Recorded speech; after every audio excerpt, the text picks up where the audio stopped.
শুধু গান নয়, গানের গল্প। সে ডানা মেলে উড়ে যায় অল্প অল্প একদিন, প্রতিদিন একদিন প্রতিদিন।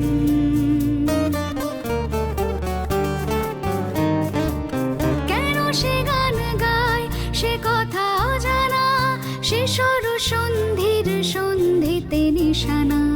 কেন সে গান গায় সে কথা অজানা, সে সর সন্ধির সন্ধিতে নিশানা। সে কাকে ডাকে কে মনে রাখে, আলো ছায়া মাখা হারানো দিন। সে শুধু গান নয়, প্রাণের স্পন্দন, যার কথা মালা হয়ে ওঠে চন্দন, সুবাসে প্রতিদিন, একদিন প্রতিদিন।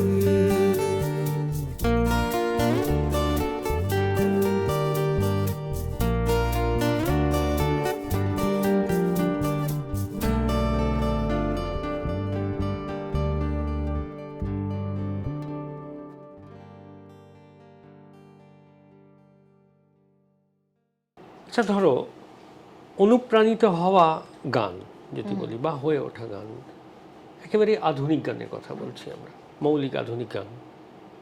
সেখানে গীতিকার, সুরকার, লিরিকটা তো খুব ফিগারেটিভ একটা ফ্যাক্টর, যেখানে যেখানে ইন্ডিয়ান ক্লাসিক্যাল অনেকটাই অ্যাবস্ট্রাক্ট একটা জায়গা থাকছে। সেখানে একটা বন্দিশ থাকে, কিন্তু পরের দিকে গিয়ে বন্দিশটা আর খেয়াল পড়ে না যখন আলাপ পোর্শনে চলে যায়। কিন্তু যদি আমরা একদম প্লাস প্লাস করে বলি যে গীতিকার, সুরকার এবং মিউজিক অ্যারেঞ্জমেন্ট, এই তিনটে মিলে, মিউজিক অ্যারেঞ্জমেন্টের মধ্যে অবভিয়াসলি অ্যারেঞ্জার, শব্দযন্ত্রী, যারা মিউজিশিয়ানস রয়েছেন, প্লাস সাউন্ড রেকর্ডিস্ট, আমি প্রত্যেকের কন্ট্রিবিউশন নিয়ে বলছি। এবারে সব মিলে একটা ব্লেন্ড তো হচ্ছে। এবার এইটা যখন তোমার কাছে যাচ্ছে, একজন গায়ক বা গায়িকার কাছে যাচ্ছে, তুমি তো তখন গানটাকে চেজ করছো, গানটার মুখোমুখি দাঁড়াচ্ছ এসে। কালকে তোমার একটা এরকম কম্পোজিশন দেওয়া হলো, তুমি গানটার মুখোমুখি দাঁড়ালে, গানটাকে চেজ করলে, সেই গানের লিরিক্সকে ধরো সুর হয়ে গেল, সুরে গাইতে পারো, সুর হয়ে গেল, তাল হয়ে গেল। এবার ওভারঅল সেই লিরিকটাকে নিয়ে সেই গানটাকে জাস্টিস করা, এইটাকে তুমি কিভাবে, এর একটা এক্সপ্লেনেশন যদি চাওয়া হয়, কারণ এর খুব কমই আমরা এটার একটা পাই আর কি, কি বলবো, এটার একটা ব্যাখ্যা খুব কম পাওয়া যায়। কারণ এই প্রশ্নটা বারবার মনের মধ্যে জাগে যে একজন যিনি গাইছেন সে গানটাকে দেখতে পাচ্ছে, গানটাকে চেজ করছে, গানটাকে ধরবো, আমি এবার গানটাকে ধরবো, গানটার সামনাসামনি দাঁড়াবো। বেশ, আমি সবার আগে যেটা বলবো সেটা হচ্ছে যে আমাকে সবার আগে যেটা ভীষণভাবে ইদানিং, আমি এখনকার আমার এই সময় দাঁড়িয়ে থাকা, আমি যে চেঞ্জ করছি সেই জায়গার থেকে যদি ভাবি, তাহলে আমাকে সবার আগে যেটা ভীষণভাবে নাড়া দেয় বা সবার আগে আমাকে যেটা নজর কাড়ে সেটা কিন্তু লিরিক। এবং সেই লিরিকটা আমি কিভাবে উচ্চারণ করব, আমার পার্সোনালিটি, আমার গায়কী, আমার সীমাবদ্ধতা, আমি এই শব্দটাও খুব জোরালোভাবে ইউজ করতে চাই। কারণ আমরা কি কি পারি এটার সাথে সাথে শিল্পীদের তো এটাও ভাবা উচিত যে আমরা কি কি পারি না। একজন বুদ্ধিমান শিল্পী বোধহয় সেই হওয়া উচিত যে আমরা কি কি পারি না। সুতরাং আমি কি কি পারি না, সেই সীমাবদ্ধতাগুলোকে মাথায় রেখে আমি একটা গানকে কিভাবে ভাববো, সেটা প্রথমে আমাকে ইন্সপায়ার করে কিন্তু লিরিক, তারপরে অবশ্যই সুর। কিন্তু খুব ইম্পর্ট্যান্ট ফ্যাক্টর আমার যেটা মনে হয় সেটা হচ্ছে মিউজিক অ্যারেঞ্জমেন্ট। কারণ মিউজিক অ্যারেঞ্জমেন্ট আমাকে এটা বলতে শেখায় আমি একটা গানকে কি করে বলবো, কারণ আমি কোথায় দম নিচ্ছি, কোথায় অব্লিগেটো লাইন্স ঢুকছে, কোথায় একটা স্থায়ী শেষ হচ্ছে, সেই শেষ হবার পরে যখন M1 বা M2 ঢুকছে, আমি সেই সময় ঠিক কতটুকু দম নিয়ে ছাড়বো, কতটুকুতে আমি একটা শব্দকে শেষ করব, এবং সেটার আমি কীরকম ছবি দেখব, এটা কিন্তু আমাকে মিউজিক অ্যারেঞ্জমেন্ট ডিকটেট করে। তো এই প্রত্যেকটা বিষয় কিন্তু আমার গায়কিটাকে রুল করতে থাকে। ইনিশিয়ালি আমার, যদিও আমি নিজে পার্সোনালি বলবো যে আমার একটু গান তুলে গাইতে সময় লাগে, মানে রেকর্ডিং স্টুডিওতেও আমার একটু সময় লাগে, এবং চট করে আমি স্টুডিওতে গিয়ে একটা গান শুনে ফেললাম এবং আমি শুনে গেয়ে ফেললাম, এটা আমি পারি না, আমি অপারগ, আমি ক্ষমা চাইছি, কিন্তু আমি এটা সত্যিই পারি না। আমার গানের ভেতর ঢুকতে এটা শুনে খুব স্বস্তি হলো আমার নিজের পার্সোনালি। আমাকে গান আগে পাঠাতে হয়, আমার ট্যান্ট্রাম আছে এই ব্যাপারে, যদি কেউ মনে করেন ট্যান্ট্রাম তাহলে তাই, আর যদি মনে করে এটা আমার অপারগতা তাহলে একেবারে তাই, আমি মাথা পেতে নিলাম, কারণ আমি পারি না, যেটা পারি না সত্যি বলে তো লাভ নেই। আমার আগে গান দরকার, সেই গান আমার বাড়িতে প্র্যাকটিস করার দরকার আছে। এবার আমি একরকম করে যাচ্ছি উইদাউট অ্যারেঞ্জমেন্ট। ওখানে গিয়ে আমি দেখলাম যে আমি যেগুলো করে এসেছি, যেভাবে একটা গান ছাড়বো বলে ভেবেছি, সেই জায়গাগুলো বদলে যাচ্ছে। ডেফিনেটলি। তো তখন আমাকে বুদ্ধি খাটিয়ে সেগুলোকে চেঞ্জ করতে হবে, এবং শুধু আমি বুদ্ধি খাটাচ্ছি তা না, যিনি নির্দেশনায় রয়েছেন, যিনি ডিরেক্টর রয়েছেন, তিনিও আমাকে, মিউজিক ডিরেক্টর, তিনিও আমাকে সাহায্য করছেন সেটার জন্য। এই আদান প্রদানটুকু থাকাটা খুব সুস্থতার লক্ষ্য, কালেক্টিভ ওয়ার্ক, এবং তাতে আমি অনেক কিছু শিখতে পারি। আমি প্রত্যেকবার ডাবিং করতে গিয়ে কিছু না কিছু শিখেছি। রাদার আমার উল্টো দিকে কেউ না থাকলে এরকম অনেক কাজ হয় যে গান করে কেউ পাঠিয়ে দিলেন, আমাকে একটা স্টুডিওয়ে গিয়ে গেয়ে দিতে হবে, গেয়ে দেওয়ার পরে সেই গানটা ওকে হয়ে যাবে, বেরিয়ে যাবে। এইটা এই জানো, এই প্রসঙ্গে সুরেশ ওয়ার্ডকে দিই, কোভিডের ঠিক আগে আগে বম্বেতে একটা রেকর্ডিংয়ে ছিলাম, তো একটা টিভি সিরিয়ালের কাছে, তো উনি গানটা গাইতে এসেছিলেন। উনি এসে রেকর্ডিং স্টুডিওতে ঢুকেছেন, শুধু সিঙ্গার, যেখানে সিঙ্গার বুথে তোমরা দাঁড়াও সেখানে একটা লাইট জ্বলছে জাস্ট লিরিকটা দেখার জন্য, বাকিটা না অন্ধকার। উনি বলছেন এই সিরিয়াল কা নাম क्या ভাগো ভূত আয়া, যে একটা ঘোষ স্টোরির মতো একটা অ্যাম্বিয়েন্স হয়ে যাচ্ছে এখন। মানে এটা কিন্তু ডে বাই ডে এটা খুব ডেভেলপ করে। একা একটা মানুষ কি একটা গান গাইতে পারে, মানে খুব কঠিন ব্যাপার তো তার কাছে, ভীষণ কঠিন। মানে এই যে আদান প্রদানের জায়গাটা বন্ধ হয়ে গেলে কিন্তু খুব মুশকিল। আমি যে কারণে সবসময় এটা বলি, সেটা যে পর্যায়েরই, মানে আমি বলছি ধরো এখন একটা এই জেনারেশনের একটা ছেলে হয়তো নতুন কাজ করছে, কি একটা মেয়ে কাজ করছে, যে মিউজিক ডিরেক্টর, যে ভাবছে কাউকে দিয়ে গাওয়াবে, তার কাছে হয়তো আমি একটা বিরাট নাম, কিন্তু আমি সেখানে আমার নাম নিয়ে যাব না। আমাকে যেতে হবে একজন শিক্ষার্থী হিসাবে, কারণ সে কি চাইছে আমাকে সেইটা দিতে হবে। আমার সবার আগে উচিত একজন মিউজিক ডিরেক্টরকে হ্যাপি করতে পারা, স্যাটিসফাই করতে পারা, এবং অবশ্যই সেই স্যাটিসফ্যাকশনের মধ্যে যেন আমারও স্যাটিসফ্যাকশন থাকে।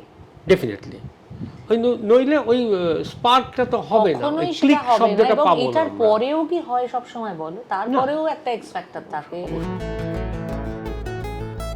গান গানটি গান গানটি গানটি গান গানটি, তারপরে আরো অনেক কিছু থাকে। সে অতৃপ্তি তো একজন প্রকৃত শিল্পীর থেকেই যায়। তুমি বাড়ি ফেরার সময় মনে করছো গাড়িতে উঠে যে আরেকটু অন্যভাবে গাইতে পারতাম। আমার বাড়ি ফেরার পথে মনে হচ্ছে এই বাবা, এই লাইনটা তো আমি এখন গুনগুন করছি, এরকম ওইখানে তো আমি করতে পারলাম না। এটা হয়, এটা ভীষণভাবে হবে। আর নতুন মৌলিক গান হচ্ছে এমন একটা বিষয় না, প্রতিদিন তোমার যেহেতু সেই স্বাধীনতাটা আছে ভাবনার, সেহেতু প্রতিদিন তুমি বিভিন্নভাবে ভাবছো। এইটারও একটা কোথাও থামার প্রয়োজন আছে। আমি এটা বলছি এই কারণে, সব ভালো জিনিসই আমি রেকর্ডিং স্টুডিওতে করে ফেলবো সেটা যেমন একজন যিনি বাজাচ্ছেন তার ক্ষেত্রেও সম্ভব নয়।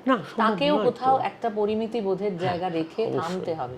আমার এটাও ভালো লাগছে, ওটাও ভালো লাগছে, 15টা জিনিস ভালো লাগছে, 15টা টেক ভালো লাগছে, 15টা টেক তো রাখা সম্ভব না, ওটা হয় না, ওটা কখনো হয়। তো এইখানে আমি ঠিক কোনটা আমার ফেলে দেব, আমার কোন বেস্টটুকু আমি রাখবো, এটা যেমন প্রত্যেকটা যন্ত্রী শিল্পীরা, যারা যন্ত্রশিল্পীরা তারা ভাবছেন, তেমনিভাবে একজন রেকর্ডিস্ট ভাবছেন, তেমনিভাবে একজন শিল্পী ভাবছেন, একজন ডিরেক্টর ভাবছেন, যে লিরিসিস্ট সেই ভেবেছে হয়তো লেখার সময়, যে সুর করেছে সেও হয়তো ভেবেছে।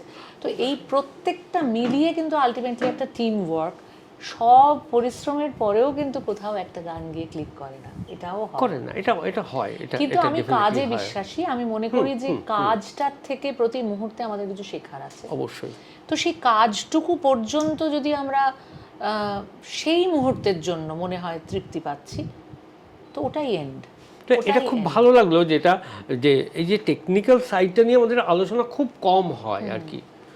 সবসময় আমরা হয় একটা অতীতে থাকি, আর নইলে ভাবি যে এই প্রজন্মে কিছু হবে না, বা একটা এরকম খুব হাইপোথেটিক্যাল কিছু আলোচনা হয়। তুমি দেখো না ঋত্বিকদা, তুমি যে ধরো তুমি একটা হসন্ত দেয়া শব্দ শেষ করছো, হ্যাঁ, কেমন, ধরো পথ, সেটা আছে হয়তো 4 মাত্রা পরে, মানে লাস্ট মাত্রায়, 4th মাত্রায় গিয়ে সুরটা এমন হয়েছে সেইখানে গিয়ে হসন্ত শব্দটা শেষ হচ্ছে। এবার এতক্ষণ দাঁড়িয়ে না থেকে আমার ধরো একটা ফ্লুট পার্ট ঢুকেছে M2-তে, তো আমি যদি ওই পথটা গিয়ে 4 নম্বর মাত্রাতে গিয়ে শেষ করি, তাহলে কিন্তু ওই ফ্লুট পার্টটার প্রতি আমার অবিচার করা হবে। অবিচার হবে। তো আমাকে তো মিক্সিংয়েরও একটা সুযোগ দিতে হবে, যিনি মিক্সিং করবেন তাকেও তো এই ওভারল্যাপটার থেকে বাঁচাতে হবে, প্লাস আমার শব্দটা যাতে ঠিক করে শোনা যায় সেটা ভাবতে হবে, এবং ফ্লুটটাও যাতে প্রপার জায়গায় বসতে পারে সেটাও ভাবতে হবে। মানে এতগুলো বিষয় কনসিয়াস হয়ে হতে নিশ্চয়ই হবে, গান বাজনা এত সোজা জিনিস নয়। ধরো শোল চৌধুরীর কম্পোজিশন, অবশ্যই একটা গান মনে পড়ছে, ওটা অনেক দিন পরে অরুন্ধতী হোম চৌধুরী ওটাকে ওনারই কণ্ঠে গানটা রেকর্ড হয়। আমি লিরিকটার জন্য বলছি শুধু, যে একটা কোন স্তরের মানুষ এবং তাকে কতটা জাস্টিস করতে হয়। ফাগুনকে ডাকলাম, ফাগুন বলল আসছি, আমি বসন্তে বসন্তে শেষ চিতাকে সাজাচ্ছি। গোলাপকে ডাকলাম, গোলাপ বলল শুনছি, আমি সুগন্ধ থেকে মুক্তি শুধু পাবার দিন গুনছি। তো এই লিরিক কেউ যদি গাইতে যায় তাকে কতটা টেকনিক্যাল সাইড অফ, আমি তার কাব্যগুণ বাদ দিচ্ছি। একদম একদম। এবং কাব্যগুণের দ্বারা তুমি যদি বয়ে যাও, তুমি কিন্তু একটা গানকে জাস্টিস করতে পারবে না। জাস্টিস করতে পারবে না, তাকে তখন সুর মাথায় রেখে, বিট মাথায় রেখে এই গান গাইতে হচ্ছে। বা আর একটা খুব সহজ গান তুমি যদি একটুখানি গাও তাহলে আমাদের প্রত্যেকের খুব বুঝতে সুবিধা হবে। ধরো, কেন বলছি যে গানটা ওভারঅল শুধু গিটার ওরিয়েন্টেশন, যেমন ময়না গো, ধরো ডি মাইনর স্কেলটা নেব, কার কারণে তুমি একলা, কার বিহনে বিহনে দিবানি সেজে উতলা, সে কি ফিরবে না, সে কি ফিরবে না, ফিরবে না আমার ময়না গো। এই যে উইথড্র করলে জায়গাটা, লতাজি ঠিক ওই গিটারের স্ট্রামিংটা শেষ হচ্ছে, কথাটাকে উইথড্র করছেন এটা কিভাবে? করতেই হবে। এই যে লচকটা, এই যে লচকটা, মজাটা, গিটারটা যে বাজছে, এই যে রিদমটা বাজছে, এই নোটেশনের দিকে এটা একটা সেমিকোয়েফার নোট লাগছে আর কি। একদম একদম একদম। এই যে এটা তুমি কি করে লিখবে, কি এইভাবে বোঝানো তো মুশকিল, ভীষণ কঠিন ব্যাপার। এবং প্রপার বিটে ধরো সেটাকে ছাড়া আমি কিছুই পারলাম না গাইতে, একটা জঘন্য কিছু, কিন্তু না ওটা তো মানে জাস্ট আমরা একটা এক্সারসাইজ করছি, এক্সারসাইজ করছি।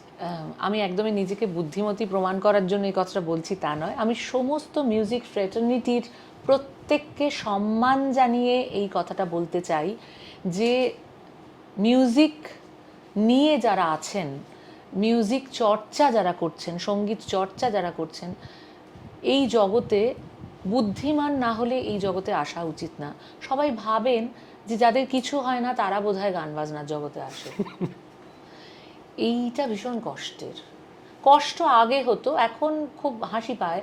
এখন মনে হয় যে ফিজিক্স কেমিস্ট্রির থেকে এটা কিন্তু কম নয় ব্রাদার, অনেক বেশি, অনেক বেশি, সব অনেক কিছুর মিল। বেশি।